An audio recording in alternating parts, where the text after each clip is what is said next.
Peter Howitt, he was born in 1946 in Toronto in Canada.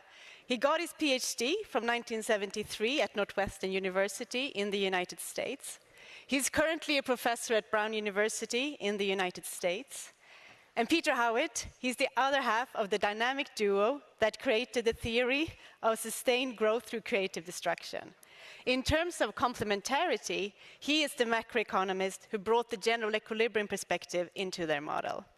He is widely regarded by his colleagues as kind, supportive, and wise, and is affectionately described by Philippe Aghion as his best friend. Please come up to the stage, Peter Howitt. Thank you. Okay.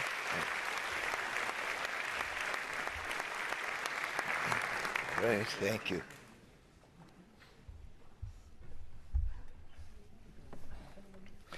Thank you.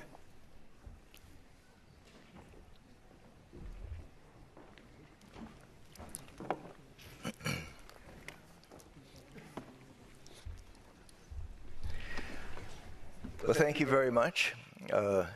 I would also like to begin by thanking the Royal Swedish Academy of Science and the Nobel Economics Committee for this amazing honor. It is, of course, the dream of a lifetime to be standing here, and I will be eternally grateful. I'd also like to thank my whole family for being so supportive of my work over the years, and especially my wife, Pat. Part of her support, of course, is supporting me, but it goes way beyond that. She and Philippe teamed up to keep me working on growth theory long after I would have continued. I arrived at MIT that fateful year, and Philippe was disappointed to have arrived there. I was quite happy to arrive there, but I wasn't looking to work on growth theory. I was going to be doing some search theory and some theory of unemployment and something totally different. So it's just by chance that I got there. But I've always been the sort of economist that likes to just follow their nose. When something interests me, I start wandering away from whatever it was I used to be doing. And when I started talking with Philippe, I thought, well, that sounds pretty interesting. So I started wandering away from growth theory, from unemployment theory and search theory. And it was a tremendous collaboration. We knew at first that right away that we had something big on our hands, and we kept working on it. But over the years, as the years passed, I started finding other things that I got interested in too, and I started spending less time working with Philippe and more time doing other things. But whenever that would happen, Pat would get these phone calls from Philippe saying, Pat, tell Peter that what he's trying to do now isn't nearly as important as what he was doing. You know, he's like someone who thinks he's good at writing poetry, and that's what he wants to do, but what he's really good at is writing detective novels, and that's what he does with me, and so bring him back. So and Pat was smart enough to realize that yes, Philippe is right, and so it's as much because of her as it is Philippe that I continued to do what I'm sure is the best work of my life. And thank you, both of you. A lot of what I'm going to be saying today is now familiar to you because you've heard a lot of it from Philippe. But I hope you don't mind a little bit of repetition, perhaps in a quieter voice. I don't know. It might help. When we began our work on innovation-based growth theory through creative destruction, it was almost 40 years ago now. And the state of the art in growth theory was, of course, embodied in the solo model that Philippe described. And there was nothing wrong with that model, except that it was seriously incomplete. You could use it to show how, because of diminishing returns, the economic growth could not be sustained without technological progress, continued technological progress. And in fact, you could show that in the long run, the rate of economic growth would actually equal the rate of technological progress appropriately defined.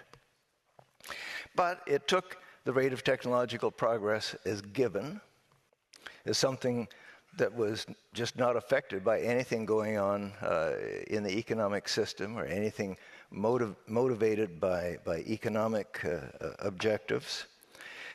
And moreover, it was assumed that the technological progress sort of fell like manna from heaven on everyone below and benefited everyone more or less equally. All wages would go up at the same rate as a result of technological progress, and all businesses would become more productive at that rate. And of course, we know that neither of those is true. Technological progress comes to a large extent from innovations made by profit-seeking business firms. Businesses innovate in order to earn what we would call monopoly rents. They innovate in order to be able to produce goods that their rivals can't match. They innovate in order to produce goods at a lower cost than their rivals can do. And in both of those cases, what they're able to do is to charge prices above the cost of production and earn a supernormal profit without being profitably undercut by their rivals. So this is very much an economic motivation. And we also know, of course, that the gains don't fall uniformly on everyone. There are losses as well as gains. And that comes straight from the process that we talked about, the innovation process that I just described. Those who succeed in making innovations and being able to outdo their opponents gain profits. They hire workers to produce. Their workers get higher wages. But those who fail to innovate get displaced. They lose business, they lose profits. People who worked for them lose. And in general, that's, of course, Schumpeter's process of creative destruction. And that creative destruction is something that is shared by anyone whose economic fortunes are tied to technologies that are rendered obsolete by the new technologies that are driving economic growth. And creative destruction generates a conflict that's really at the heart of the growth process. The conflict between those who gain from the new technologies and those who lose because their fortunes are tied to older technologies.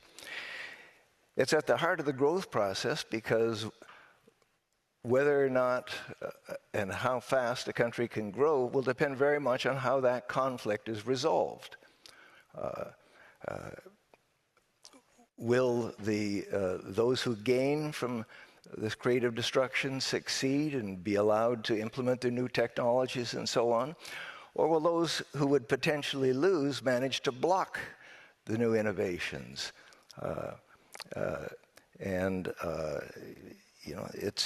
There are a lot of things that influence that process. Now, you might wonder why it is that these ideas of Schumpeter, of creative destruction, that were enunciated in his 1942 book on capitalism, socialism, and democracy, still hadn't been incorporated into the mainstream of economic growth theory in 1987 when Philippe and I met.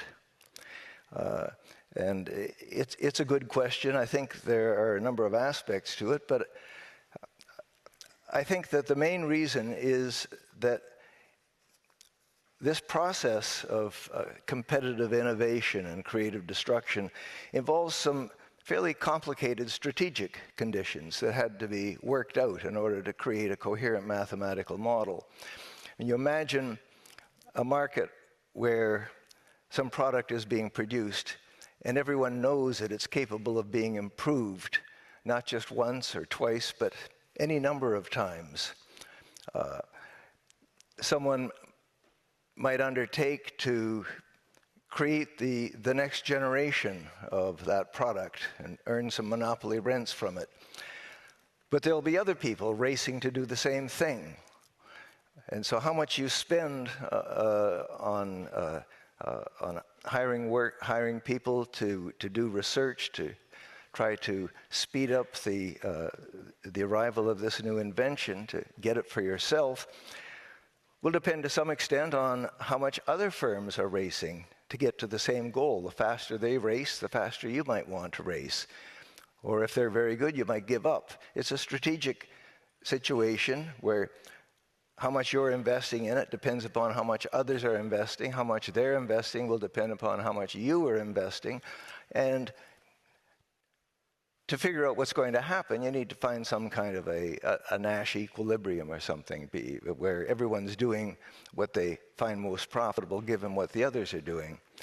And to make it more complicated, they've got to realize that if they succeed, if one firm succeeds in discovering generation X of the product, there are going to be other firms striving to come up with generation X plus 1 that will displace generation X. And the more you expect them to be spending on innovation, the faster they're going to do it, the shorter will be the duration of your profits that you'll get from having invented generation X, and the less the payoff will be to you. And so you have to take that into account.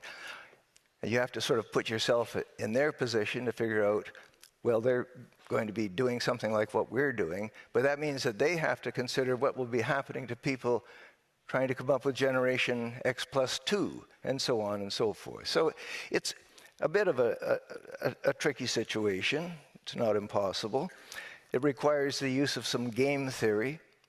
And back in those days, game theory was making tremendous advances, but largely in microeconomics. It was slow to come to macroeconomics. It was coming into some discussions of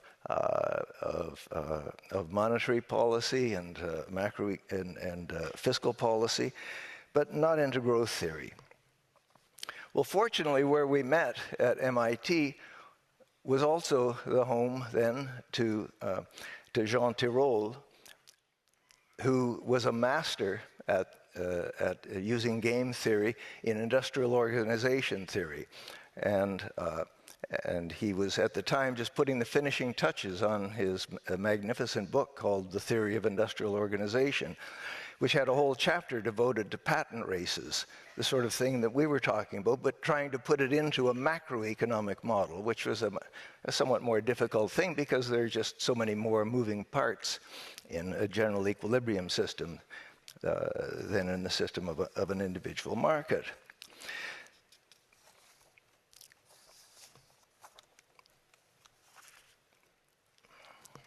So what we did was we managed to, by studying these theories, we managed to find a way to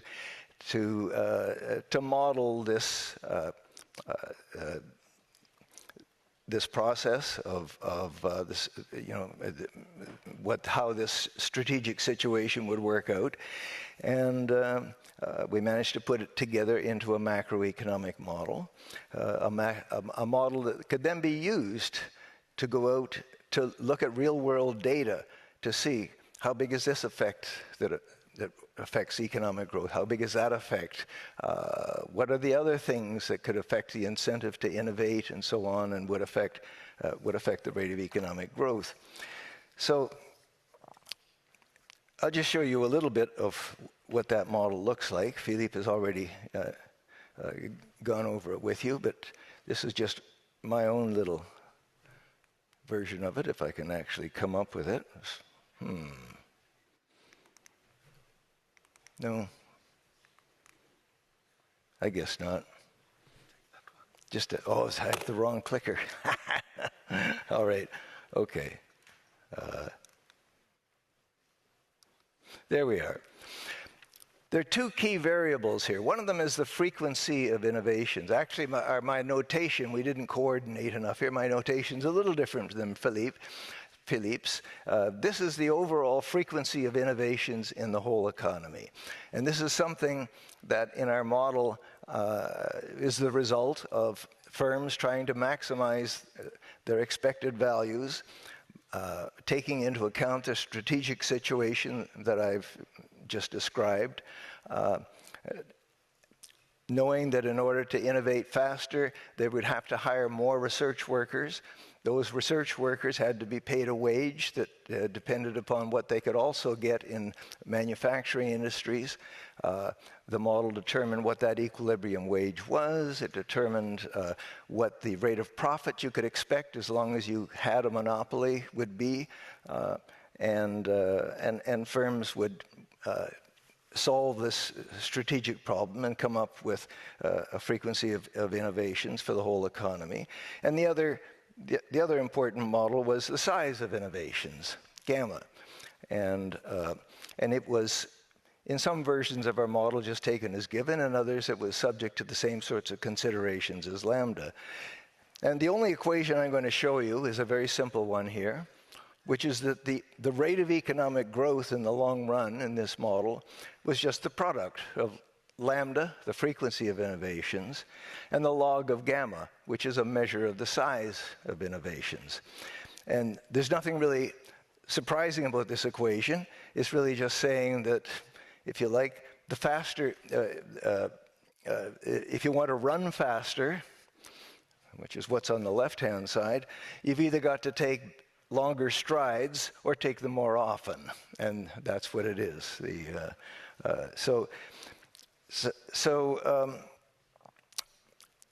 It was a simple model, but it provided a template that we could use to relax various simplifying assumptions, introduce new real-world complications to address a whole variety of issues.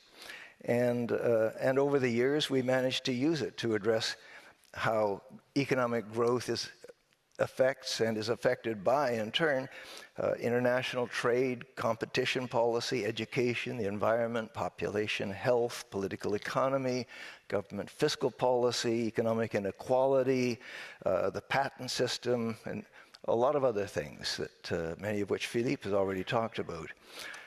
So I'd like to talk about a couple of those areas of application. The first one being competition policy. Schumpeter's view, when he wrote about creative destruction, was that because it's monopoly rents that motivate innovations, we should really be very gentle with antitrust policy. We should leave monopolies alone, let them enjoy their rents until someone replaces them, because the bigger the rents, the greater the incentive to innovate and capture some of those rents, and therefore the more growth the more innovation would take place, and the more growth would take place. And when in our very first model that we put together, that seemed to be the case. The higher Philippe showed a little parameter up there that measured the extent of that alpha that measured the extent of competition. The higher that was, the faster the growth rate would be. But as we started elaborating on the model, taking into account this step-by-step nature, the fact that the further away a leader in an industry could get technologically above the followers, the harder it would be for those followers to catch up. And the more competitive the situation, the better able a rival who might even be a little bit behind was able to capture some of your profits to compete against you effectively and diminish your profits, the more the incentive would be to try to escape competition by innovating even further, by increasing your lead. And when we modified the model to take that into account, we discovered, lo and behold, that when you took a look overall at how these two countervailing forces worked out, it implied that depending on the other parameters of the model, you would either get a monotonically increasing relationship between the degree of competition and the equilibrium rate of growth, or you'd get this inverted U that Philippe talked about, where if you have very low levels of competition, raising competition would, through this escape competition, give you more growth. But at some point, as you approach such a high amount of competition that there were hardly any monopoly profits left, the Schumpeterian effect would start to come into effect. But as I say, under some circumstances, that Schumpeterian effect never dominated. And and before long, we teamed up with the team from UCL, wrote a paper with Nick Bloom and Richard Blundell and Rachel Griffith, using this marvelous data set that they'd put together with basically every publicly listed firm in the United Kingdom over a period of many years, with a lot of variables in there. And what we discovered there was that indeed, in the UK data, the relationship between, we looked at the degree of competition within each industry, and we found that indeed, looking across industries, at first, as you raised competition, you got more innovation, more patenting activity, more productivity growth from those firms. But eventually, it tailed off. So there was this inverted U-shaped relationship. And they also found that most of the firms in the sample were in industries on the upward sloping part of this relationship. So that overall, for economic growth, it was clear that more competition would stimulate growth.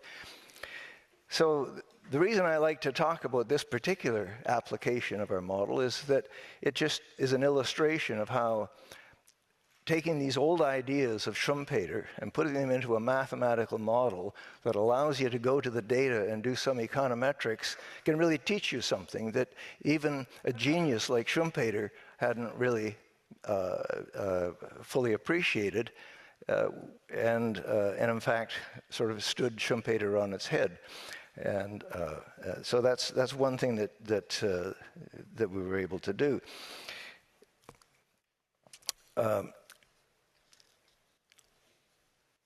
This finding of an inverted U has been discovered in many other countries, by the way, and not just in UK data. And in countries where it hasn't been found, what people tend to find for the most part is that there's just this strictly positive relationship between competition and innovation. So I think that's something that I'm proudest of having started the theoretical literature on this. It's also true, of course, and Philippe has mentioned some of this, that there's a lot of evidence that when you allow monopoly power to grow unchecked, that firms that have this power use it not just to continue innovating, but to try to suppress innovations by people that might make them the victims of creative destruction. There's evidence that firms have, in the industries that have become increasingly dominated in recent years by these superstar firms that have lots of funds at their disposal, that they have used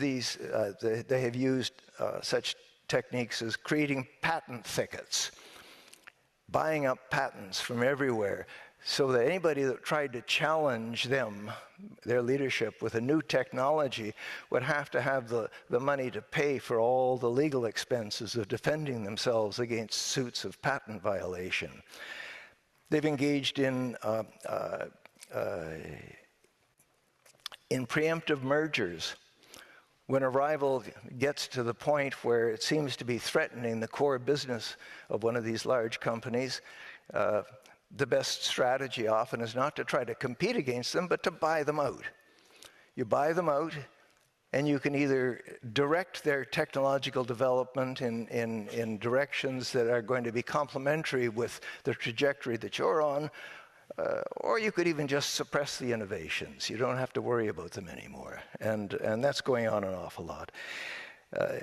And of course, you can use your monopoly powers to influence politicians. The more politicians are swayed by contributions and various other favors, the more you're going to get policies that are in your favor. And you can also use it to help capture the regulatory authorities and move things in your direction, and to win public opinion in support of your efforts to suppress. They're not put that way, but in order to favor your continuing progress. And there is a lot of evidence, and Philippe talked about it quite a bit, that the fairly sluggish growth that's been experienced in many countries for the last 20 years, a lot of it can be attributed to this increase in unchecked monopoly power. So the other area that I'd like to talk about is patent policy. This closely related to that. It's clear that patent policies are important for a lot of innovations. If you can't appropriate the rents, if your invention can be copied immediately by anybody else, there's no profitability from having come up with it. It's also important that patent policies have, in most countries, have full disclosure laws. In order to get a patent for something, you've got to provide a clear and unambiguous description of what it is and make it publicly available, and that allows other people to build on those inventions. But as I said before, patent laws can be used also to block laggards and so it's important to have a finite length to patents, and it's especially important because firms can get into this very unlevel situation where you've got a leader that dominates and the laggards are far behind. And in that situation, that's where the least incentive is to innovate. The laggards are discouraged from catching up because they're so far behind, and the leaders don't really have to worry about escaping competition. The competition is too far behind. And so breaking those up can lead to the kind of explosion of creative activity that you got, for example, when the 70-year-old monopoly of the AT&T Corporation was broken up in the mid-90s, and that led to this huge flurry of competitive, innovative activity in the telecommunications industry in the US. International commerce is another area where I think we've made a lot of had a lot of effect. And basically, what we know about the effect of international trade on innovation and growth is what we know from competition. Opening up to international trade is opening up to competition, and I think that's probably all I'll say about that right now. I just want to say one word about generative artificial intelligence, something that everybody thinks about when they hear about creative destruction nowadays, and they think about the possibility. Like any general purpose technology that we've observed, there is tremendous possibility for both the replacement of skills, and for also the enhancement of skills and the opening up of new skills. But like any general purpose technology, it's going to take a long time and require a lot of downstream innovations to be realized. For generations, some of the best economists in the world have expressed deep concerns about technological unemployment, going back from David Ricardo through John Maynard Keynes, even up to Paul Samuelson. So far, history has shown that these predictions of high unemployment and low wages haven't been true. Wage income has tended to grow in proportion to national income as we've progressed. I do worry a little bit about AI, Generative AI has the potential to displace a significant number of jobs because it automates not only the routine, repetitive tasks, but also complex cognitive work that was once thought to require uniquely human judgment. As models become capable of producing high-quality text, images, software code, and analytical outputs, entire segments of knowledge-based occupations, from customer support to administrative roles to journalism, marketing, and parts of the legal and financial system, face the substantial risk of restructuring or outright redundancy. You've probably guessed because Joel's already done that. That was written by ChatGPT, not by me. Okay? I thought it was, I didn't change a word. I asked it to write a paragraph on the job-destroying potential of generative artificial intelligence. I think it's pretty good for a first draft, written in about 5 seconds by a 3-year-old who's growing up very rapidly into something that, well, we don't know. And so the future is worrisome. We don't have a lot of historical evidence about these really disruptive, revolutionary general-purpose technologies. People that count the Kondratiev cycles or techno-economic paradigm shifts, different scholars call them different things, will claim that, well, there have been about 5 of them, and this is the 6th one. Well, that's just too small a sample to know what's going on. So we have, I tend to believe that the lessons of economic history will persist, even though I know that we're dealing with a very small sample, and we're dealing with something that looks unique in many ways, but only time will tell. So far, so good. Thank you.